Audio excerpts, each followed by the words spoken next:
বিশ্বজুড়ে এআই বা কৃত্রিম বুদ্ধিমত্তা নিয়ে চলছে নানান আয়োজন। সবকিছুর যেন চোখের পলকে করে দিচ্ছে এআই। এর সঠিক ব্যবহার সবকিছু আরও সহজ করে তুলছে। বিষয়টি নিয়ে কম বেশি সকলেই অবগত। গত কয়েক বছর যাবৎ আকর্ষণীয় চেহারা তৈরিতে বেশ জনপ্রিয় হয়ে উঠেছে এআই প্রযুক্তি। কিন্তু এআইকে ব্যবহার করে একজন মানুষের চেহারা কতটা আকর্ষণীয় করা যায় সেখানেই রয়েছে মুনশিয়ানা। সম্প্রতি বিশ্বে প্রথমবারের মতো অনুষ্ঠিত হয়েছে কৃত্রিম বুদ্ধিমত্তা বা এআই সুন্দরী প্রতিযোগিতা। এতে বিজয়ীর মুকুট অর্জন করেছেন কেনজা লাইলি নামে এক মরক্কোর ইনফ্লুয়েন্সার। তবে সাধারণ বিশ্ব সুন্দরী প্রতিযোগিতার মতো কেনজা লাইলি তার সৌন্দর্যের উপর মুকুট অর্জন করেননি। এখানে অংশগ্রহণকারীরা এআইকে ব্যবহার করে একটি ভার্চুয়াল মডেলকে নিজের মতো রূপ দিয়েছেন।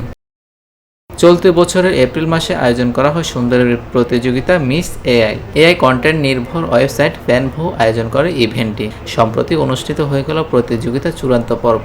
এতে মরক্কোর হিজাবি ইনফ্লুয়েন্সার কেনজা লাইলির মাথায় উঠেছে বিজয়ীর মুকুট। প্রায় 1500 প্রতিযোগীকে পেছনে ফেলে সে এই সম্মাননা অর্জন করেছেন কেনজা লাইলি। এছাড়া রানার্স আপ হয়েছে ফ্রান্সের লালিনা ভালিনা ও পর্তুগালের আলিভিয়া সি। কেনজা লাইলি হিজাব পরিহিত অ্যাক্টিভিস্ট ও ইনফ্লুয়েন্সার। ইনস্টাগ্রামে তার অনুসারীর সংখ্যা 1,95,000। সে মরক্কোর প্রথম virtual influencer. Desk report, TBC news.